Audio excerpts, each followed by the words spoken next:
नमस्कार सम्पूर्णमा।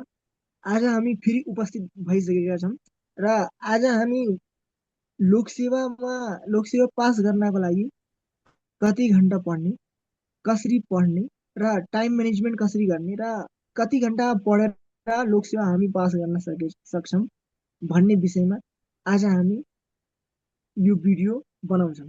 र प्लस योभन्दा अगाडि नै हामी आफ्नो परिचय गरिसकेका छौँ। त्यो भिडियो तपाईँले यदि हेर्न चाहनुहुन्छ भने यो च्यानल मार्फत यो च्यानलमा छ त्यो भिडियो हेर्न सक्नुहुन्छ। त्यो भिडियो नै राम्रो छ। त्यो भिडियोमा पनि धेरै कुरा सिक्न सक्नुहुन्छ तपाईँहरू।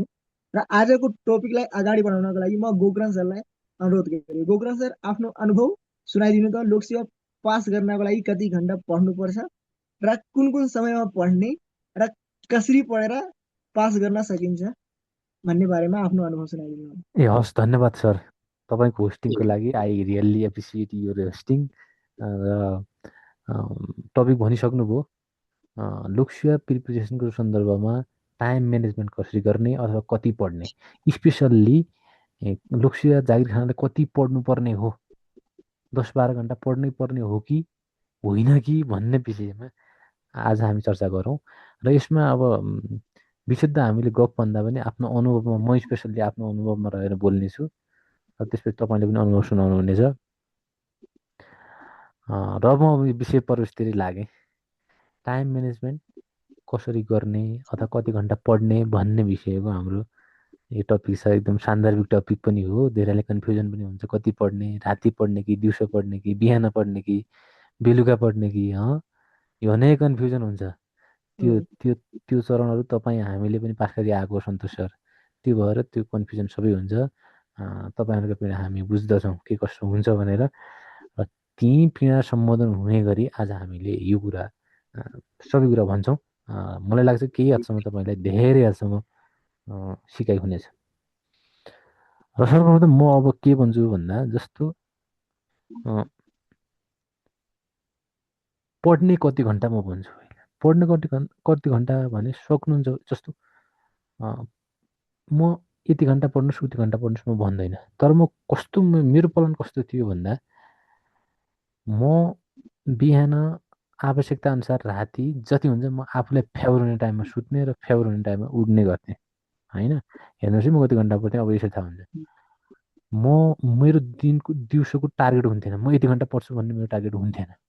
तथापि म के गर्थेँ भन्दाखेरि मलाई थाहा छ म जति बेला सुतेँ त्यो सुतेको टाइम मेरो होइन, त्यो बाहेक अरू सबै टाइम मेरो हो, अथवा त्यो टाइम मेरो लोकसेवाको लागि टाइम हो भन्ने कुरा म विश्वस्त थिएँ। अनि त्यो भइसकेपछि अब यो कुरामा विश्वस्त भइसकेपछि राति जति सुत्छु त्यो टाइम मेरो होइन, त्यो बाहेकको सबै टाइम मेरो लोकसेवाको टाइम हो भन्ने कुरा मलाई दुःख थाहा थियो। त्यसपछि अब म के गर्थेँ भन्दाखेरि म सुत्ने भनेको मिनिमम 5 घन्टा, म्याक्सिमम 6 घन्टा, यति घन्टा म सुतेँ। मिनिमम 5 घन्टा, म्याक्सिमम 6 घन्टा। किन मलाई थाहा थियो कि निन्द्रा कम्पलसरी छ। फेरि यस्तो पनि हो, अहिले हाम्रो यो उमेरमा त हामीले 7 देखि 8 घन्टा सुत्नै पर्छ भन्छ साइन्टिफिक दृष्टिकोणबाट। तथापि अब लोकसेवाको अध्ययन तयारी गरिरहेको अवस्थामा 7 देखि 8 घन्टा सुत्न अलि त्यति पर्व गरी देखिएन होइन। मनले पनि मानेन सिधा कुरो। त्यसकारण 5 देखि 6 घन्टा मिनिमम मेरो यो रेन्जमा टाइम ड्युरेसन मेरो सुताइ हुन्थ्यो। र यसपछि म दिउँसो कति पढ्थेँ त भन्दाखेरि अब मेरो हेर्नुहोस् है, मेरो मेरो माइन्ड सेट हेर्नुहोस्, मेरो स्ट्राटेजी के थियो। अब त्यही स्ट्राटेजी भएरै होला मैले अब धेरै छोटो समय पनि होइन, तथापि अलिक केही मैले छोटो, म त धेरै छोटो पनि भन्दिनँ, तर केही छोटो समय मैले गरेको मेरो यो तरिकै मिलेर होला मैले 2-3 ठाउँमा नाम निकाल्न सफल भएँ एउटा एकछिनको पढाइले।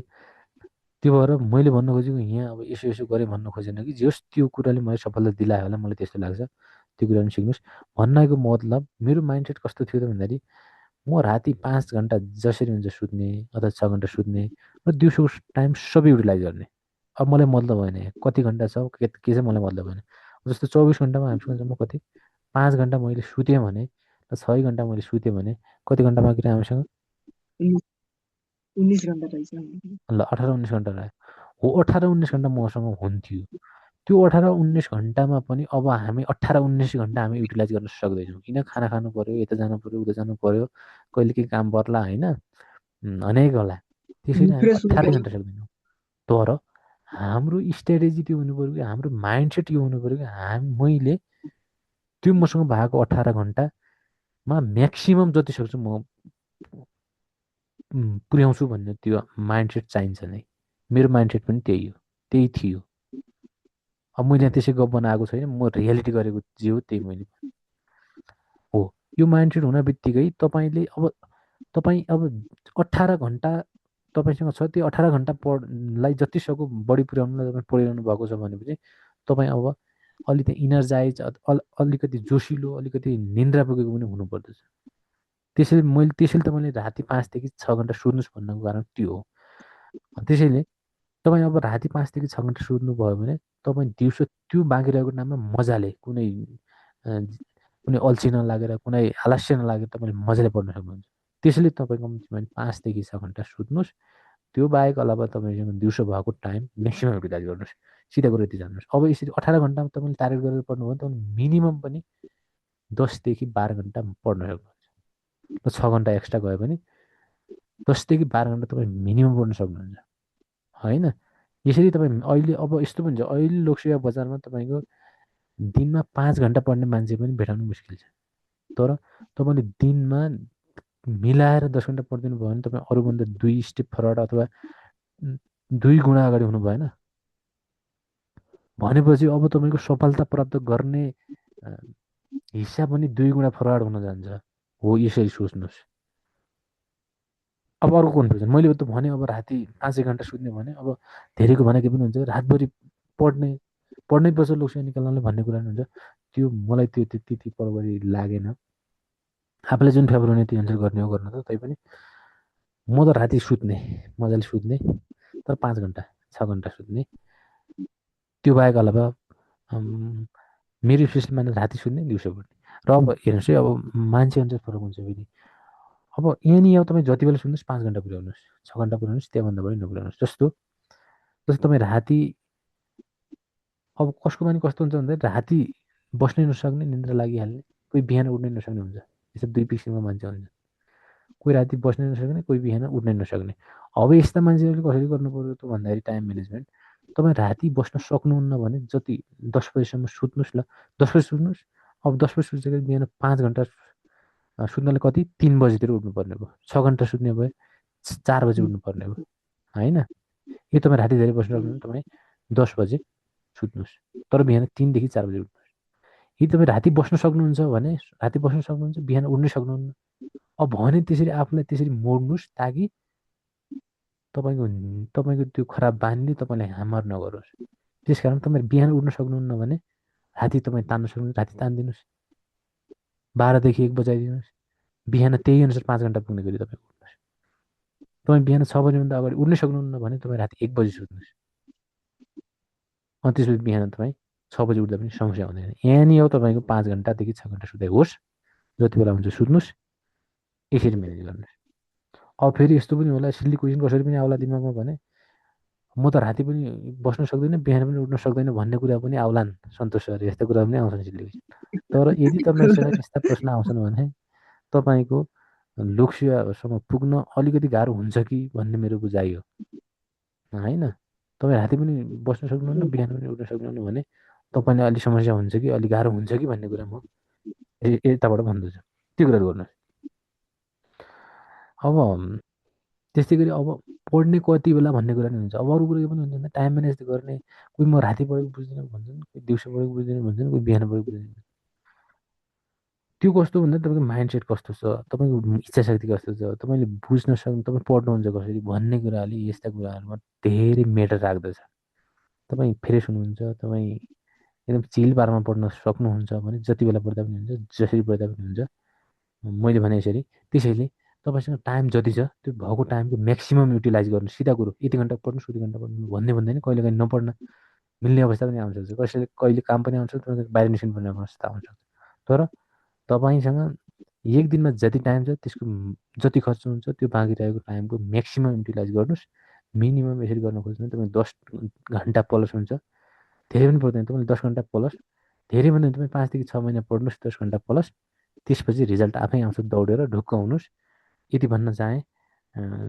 र यसपछि अब म हाम्रो सन्तोष सरलाई के कसो हो होइन, उहाँको टाइम स्ट्राटेजी कस्तो थियो त्यो कुरा उहाँले भनिदिनुहुन्छ। त्यसपछि हामी अब नेक्स्ट भिडियोमा अरू अ, विभिन्न क्युरियोसिटीको बारेमा कुरा गर्नेछौँ। सन्तोष सर, कृपया तपाईँ आफ्नो कुराहरू राख्नुहोस्, के कसो हो। धन्यवाद गोकरा सर, तपाईँले त पुरै प्रष्टै पारिदिनु हो। अब मलाई भन्न लायक कि छाड्नु भएन, तर पनि म आफ्नो अनुभवहरू भन्छु र मैले चाहिँ के गर्थेँ आफ्नो कन्डिसनमा चाहिँ कसरी टाइम म्यानेजमेन्ट गर्थेँ। सुरुमा त म कति घन्टा पढ्छु भनेर टार्गेट बनाउँथेन, चाहिँ म चाहिँ टपिक अनुसार जान्थेँ कि यति मलाई टपिक आज भ्याउनु छ, यो टपिक मलाई पढ्नु छ, यति जसरी पनि यति कभर गर्नु छ क्या। एउटा चाहिँ के हुन्थ्यो भनेपछि एउटा व्हाइट बोर्डमा लेखिहाल्थेँ कि आज मलाई यो खण्डकाको माथिको यो नेपालको भूगोल अनि यो जल सम्पदा यो रिटर्नको पढ्नु छ भनेर टपिकमा सिलेक्ट गर्थेँ। त्यति टपिक भने मलाई एनी हाउ त्यो दिनमा भ्याउनु थियो कि। अनि त्यसको लागि म ट्रिक बनाउँथेँ कि 50 and 10 मिनटको, 50 मिनट पढ्ने, 10 मिनट रेस्ट गर्ने। किनकि त्यो हामी लगातार पढ्न पनि सक्दैनौँ, हाम्रो माइन्ड ह्याङ हुन्छ, उम्, माइन्डलाई धेरै लोड हुन्छ भने त्यसपछि काम गर्दैन कि ब्रेन। त्यसैले 50 मिनट पढ्ने, 10 मिनट रेस्ट गर्ने, फेरि 50 मिनट पढ्ने, 10 मिनट रेस्ट गर्ने। यो उम्, ट्रिकले बनाउँदै गयो भने हामी धेरै बेरसम्म पढ्न पनि सक्छौँ र टिक्न पनि सक्छौँ। त्यही कति ट्रिक कति तपाईँहरूले बनाउनुहोस् अ, र तपाईँले कति घन्टा जति पढ्ने सर, त्यो कुराहरू भनिदिनु, अनि त्यसपछि हामी उसको पढ्ने त अब कति घन्टा अनुसार त यदि म अब घन्टै भन्नु पर्यो भने कुनै पनि दिन नछोडिकनै, जस्तै एभ्री डे के ग्याप गर्ने होइन कि। इक्जाम दिन गइरहेको छु बसमा भए पनि, यो कानमा सुन्ने भए पनि, जे गरे पनि एनी हाउ उम्, डेली हामी चाहिँ 8 आवर म्याक्स, एकदम कम्तीमा 8 घन्टा चाहिँ पढ्ने हो कि। जसरी भए पनि त्यो पनि क्वालिटी पढ्नु पर्यो। यस्तो छैन कि म 16 घन्टा पढिरहेको छु तर क्वालिटी नै छैन। 16 घन्टामा बाहिरको दिमागमा कुराहरू आइरहेछ, 16 घन्टा पढे 20 घन्टा पढे पनि केही काम छैन। तर कोही मान्छे हुन्छन् 6 घन्टा पढे पनि त्यसको 12 घन्टाको जस्तोको रिजल्ट हुन्छ। तर क्वालिटी पढ्ने कि मेन यो हो। 8 घन्टा क्वालिटी पढ्नुहोस्, इनफ हुन्छ कि। 8 घन्टाले 16 घन्टाको काम गर्छ, तर क्वालिटी पढ्नुहोस् मेरो भनाइ अनुसार। र म भन्नाले त्यो सरको र मेरो भनाइमा केही त्यस्तो फरक त परेन, उस्तै उस्तै हो कि के हो? नै उस्तै हो। तपाईँले पनि त्यही कुरा भन्नुभयो, उम्, पढ्न चाहिँ पर्छ, म्याक्सिमम् 10 घन्टा चाहिँ पढ्नुपर्छ। तर मान्छेले यदि 10 घन्टा पनि सकिरहेको छैन, क्वालिटी यदि पढे छैन भने मतलब निस्किने। 8 घन्टा चाहिँ म्याक्सिमम् पढ्ने, क्वालिटी पढ्ने कि मेन। उम्, टाइम टेबल त्यस्तो हार्ड बनाउनु होइन कि आफ्नो बडीलाई, जस्तै कसैको बडीले राति सुतेर पनि राति दिनभरि पढेर बिहान फेरि उठ्न पनि सक्छन् कि। बडी बडी अनुसार हुन्छ कि आफ्नो बडीले के सुट गर्छ, मलाई रातिको टाइम सुट गर्छ कि दिनको टाइम सुट गर्छ, त्यो हेर्ने पहिला म बिहान उठ्न सक्छु कि सक्दैन भनेर। मेरो कन्डिसनमा के हुन्थ्यो, म मर्निङ 4 बजे उठ्थेँ। 4 बजे उठ्ने बित्तिकै आधा 1 घन्टामा फ्रेस हुने, एक्सर्साइज यताउता गर्ने, त्यसपछि बिहान 5 बजेदेखि 10 बजे बिचमा लगभग 1 घन्टा ब्रेक गरेर अनि म 5 बजेदेखि 10 बजेको अन्डरमा लगभग 4 घन्टा पढिसक्थेँ क्या म। 4 घन्टा, वन आवरको ब्रेक गरेर 4 घन्टा पढिसक्थेँ मैले। चार चार घन्टा त मैले 10 बजेभित्रै नै कभर गरिसकेँ त। तर क्वालिटी पढ्नुहोस् कि। अनि गाह्रो टपिकलाई तपाईँ सुतेर उठ्ने बित्तिकै फ्रेस माइन्डमा चाहिँ गाह्रो टपिकलाई बढी ध्यान दिनुहोस्। म चाहिँ त्यो भने। अनि कुनै पनि दिन चाहिँ ग्याप नगर्नु कि। आज मैले ल आज 16 घन्टा पढेँ, एकदम मोटिभेसन छ, पुरा बडी एकदम फुल एनर्जी छ, आज म धेरै मोटिभेट छु, आज 16 घन्टा पढेँ, भोलि दिन छैन फेरि, अर्को दिन फेरि 2 घन्टा पढेँ। त्यस्तो गर्ने होइन, लगातार पढ्ने, रेसियोमा पढ्ने, चाहिँ एभरेज चाहिँ पढ्ने बरु, तर लगातार पढ्ने।